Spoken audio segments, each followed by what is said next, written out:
Have you ever felt that something fundamental is missing in human interactions, as if many of the people around you are mere empty projections of what a complete human being should be? This unease is neither new nor exclusive to our modern era. Since ancient times, great thinkers and esoteric traditions have posed profound questions about the true nature of humanity and the presence of the soul in our physical world. Through this exploration, we will discover how these age-old ideas continue to resonate in our contemporary society, revealing uncomfortable truths about our human condition.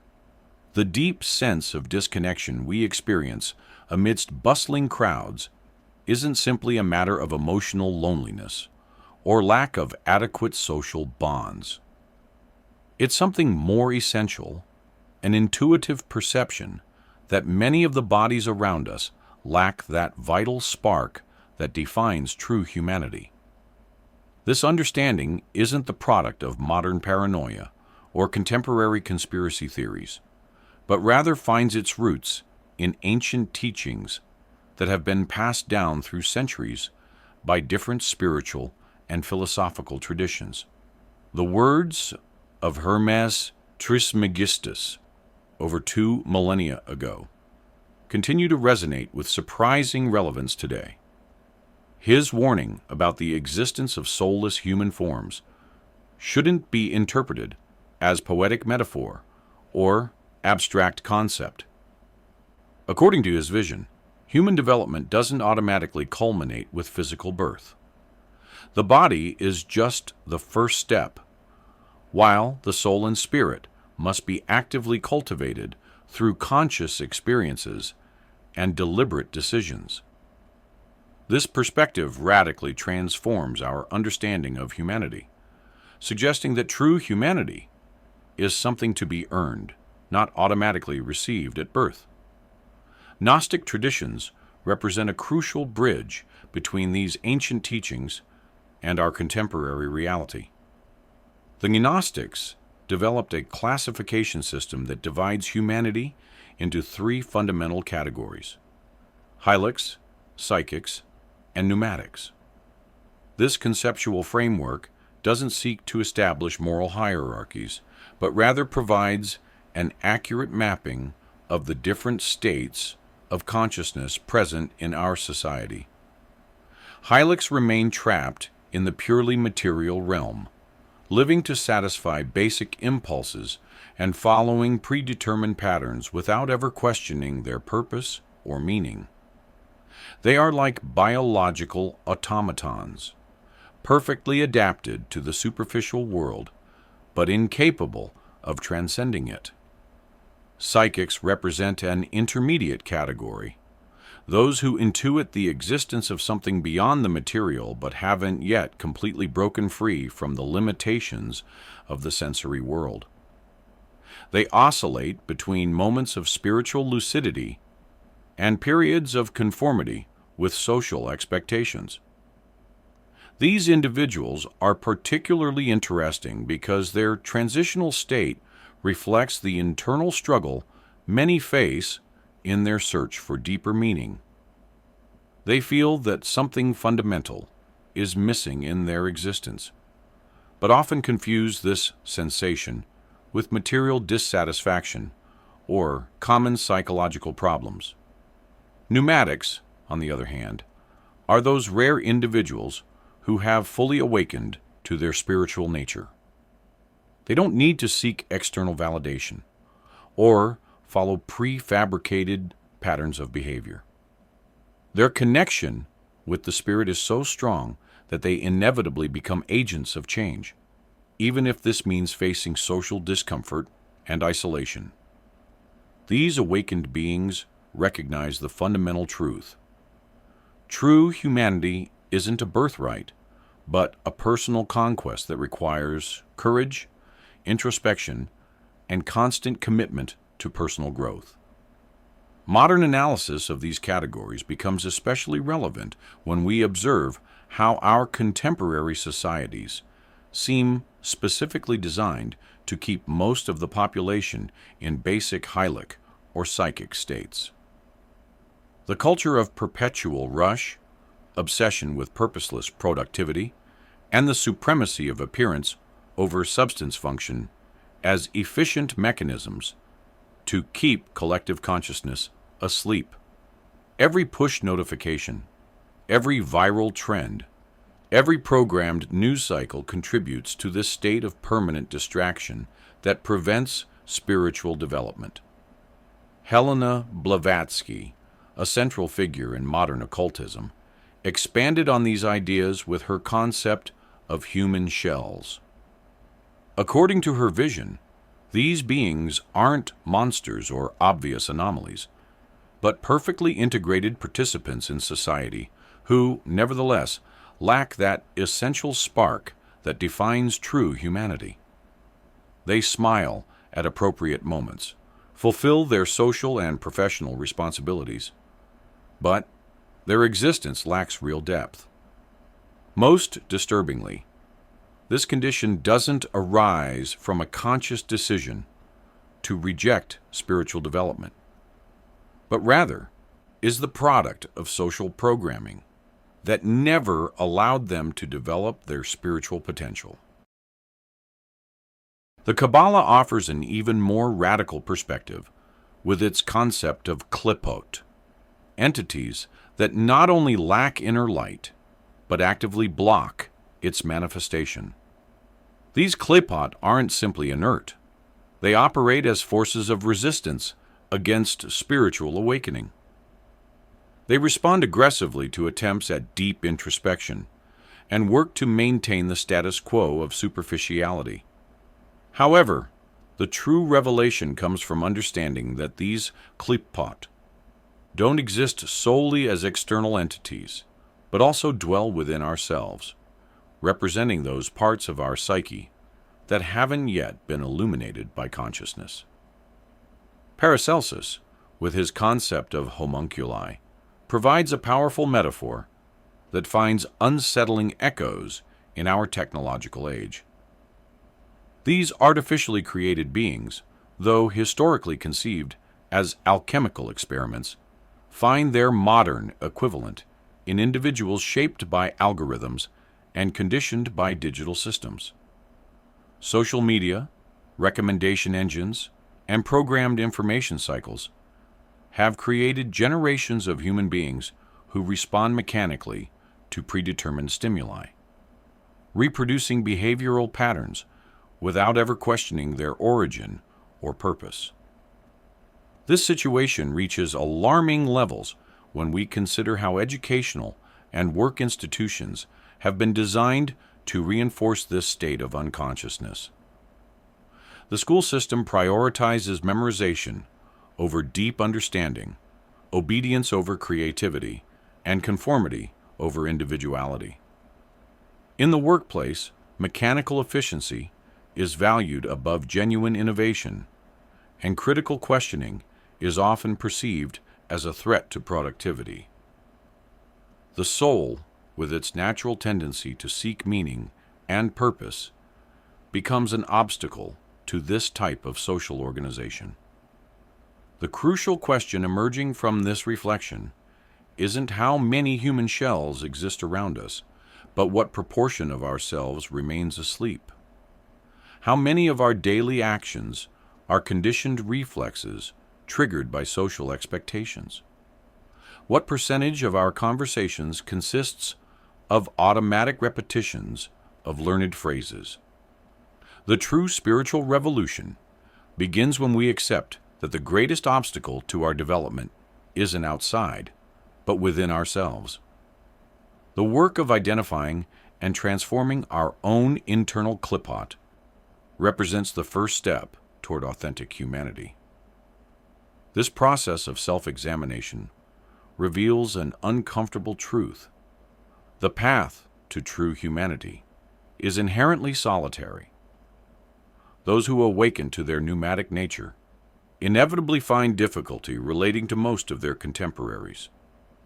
Their questions are too profound, their concerns too existential, their perspective too broad to be understood by those still completely immersed in the material world. This alienation isn't a defect, but a natural consequence of spiritual development. However, this perceived solitude shouldn't be interpreted as a permanent state of isolation. Rather, it functions as a catalyst for forming more authentic and meaningful connections with other awakened beings. When we find others who share our spiritual lucidity, these connections are infinitely richer and more satisfying than any superficial interaction we might have had with human shells. These relationships are based on a mutual understanding of reality's true nature, creating communities of consciousness that can flourish even amidst a predominantly sleeping society. The legacy of masters like Hermes, Blavatsky, and Paracelsus doesn't lie in rigid dogmas or closed belief systems, but in flexible maps that point toward inner truth. Their teachings persist because they touch a fundamental chord in the human psyche, the innate recognition that we are more than simple biological machines, that there's latent potential waiting to be awakened. This silent reminder resonates in each generation, adapting to new historical and cultural circumstances, while maintaining its transformative essence. The memory of the soul, according to these traditions, isn't acquired through intellectual learning or the accumulation of external knowledge. It emerges as instant recognition, as if something deeply familiar were being remembered rather than learned for the first time. This phenomenon explains why certain spiritual truths can feel both revolutionary and familiar simultaneously, activating a sense of coming home in those ready to receive them. In our modern era, characterized by information overload and wisdom scarcity, this distinction becomes crucial. We live in a time where access to data has never been easier, but connection with our inner truth seems increasingly difficult to achieve. Every notification, every viral trend, every urgent news cycle functions as a perfectly calibrated distraction to keep our attention away from that silent point within us, where fundamental truth resides. The price of this disconnection manifests on multiple levels, in the existential fatigue affecting even the youngest, in the epidemic of anxiety and depression affecting all social strata, in the chronic sense of dissatisfaction that persists even when all material goals are met. These symptoms aren't coincidences or products of particular circumstances, but clear signals of a soul crying out for attention and development. Those who feel this call must understand that their discomfort isn't a weakness, but a sign of lucidity. Perceiving superficiality in social interactions, noticing the mechanical repetition of cultural patterns, feeling strange in situations that should be completely normal. All this indicates the presence of awakened consciousness that refuses to settle for spiritual mediocrity. This difference shouldn't be seen as a burden, but as a sacred responsibility. The path to true humanity requires courage to step out of the pre-established social script, to question official narratives, to seek meaning beyond the immediately visible. It isn't an easy or comfortable path. Rather, it demands daily commitment to inner truth and constant willingness to face personal and collective shadows. But those who undertake this journey discover that the reward far exceeds the required effort. Transformation doesn't occur spectacularly or suddenly, but through small cumulative changes that gradually awaken new dimensions of consciousness. It may manifest in how we begin to perceive beauty in the everyday, how our relationships become more authentic and deep, in how we start seeing patterns and connections that previously remained invisible. Each small step toward lucidity contributes to a fundamental change in our experience of reality. This transformation process inevitably includes moments of confrontation with difficult aspects of our existence. We must be prepared to face our own contradictions, to recognize when we're acting from social programming rather than our inner truth, to admit that parts of ourselves still remain asleep. True spiritual evolution isn't about reaching a state of perfection, but about developing the ability to observe our own nature with honesty and compassion. The impact of this awakening goes beyond personal transformation. Every individual who awakens to their true nature contributes to raising collective consciousness, creating waves of change that affect their environment profoundly. Although these changes may seem imperceptible in the short term, their accumulation generates significant transformations in the social fabric. The light of an awakened soul inevitably illuminates others, creating chains of inspiration and transformation that extend beyond what we can directly perceive. We live in a time where the tension between sleeping and awakened consciousness reaches critical levels. The material world offers unprecedented comforts, but these come with a significant spiritual price. Technology that promised to connect us has created new forms of isolation, while abundant information has generated new types of ignorance. In this context, the decision to awaken isn't simply a personal choice, but an evolutionary necessity. For those who hear this call, the message is clear. True humanity isn't a given state, but a possibility that must be actively realized. It requires cultivating the ability to see beyond appearances, to feel beyond surface emotions, to think beyond prefabricated patterns. It involves developing a conscious relationship with inner silence, learning to navigate the depths of consciousness without fear of what might be found there. The final invitation is to recognize that the true revolution isn't against external systems, but against our own internal limits.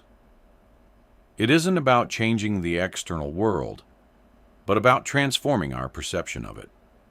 Every moment of lucidity, every flash of deep understanding, every authentic connection with another human being represents a victory in this silent battle for true humanity.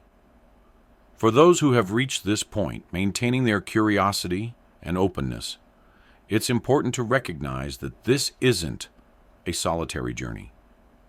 There exists an invisible community of seekers, a lineage of awakened souls who have walked this path across centuries. Though physically few, their influence is disproportionately large. They are the ones who plant seeds of transformation in every era, who keep the flames of authentic wisdom alive during the darkest periods.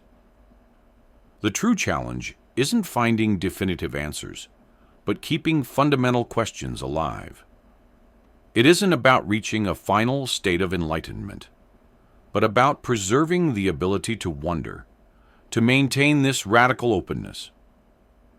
In a world that constantly pushes us toward absolute certainty and easy answers, this stance of radical openness becomes an act of spiritual resistance. Ultimately, the most compelling proof that we carry the spark within is our ability to respond to messages like this. It's no coincidence that certain words resonate deeply while others go unnoticed. This selective recognition isn't an accident, but a silent confirmation that something within us already knows what our minds are still processing. This intuitive wisdom guides us toward the next level of understanding, as long as we have the courage to follow it. The invitation remains open. Observe your world with new eyes. Listen with deeper hearing. Feel with heightened sensitivity. Recognize who is truly present and who merely occupies space. Examine your own actions and thoughts with radical honesty. Ask constantly, how many parts of me still live as empty shells, and how many are ready to blossom? The answer to these questions can not only change the course of your existence, but also contribute to the transformation of collective consciousness. Awakening isn't a single event, but a continuous process that requires constant attention. It's a daily choice to keep the light burning, to nurture the inner spark even when everything around you seems to favor darkness. Every small conscious action, every moment of authentic connection, every decision to follow inner truth contributes to keeping this precious flame alive that defines our true human nature.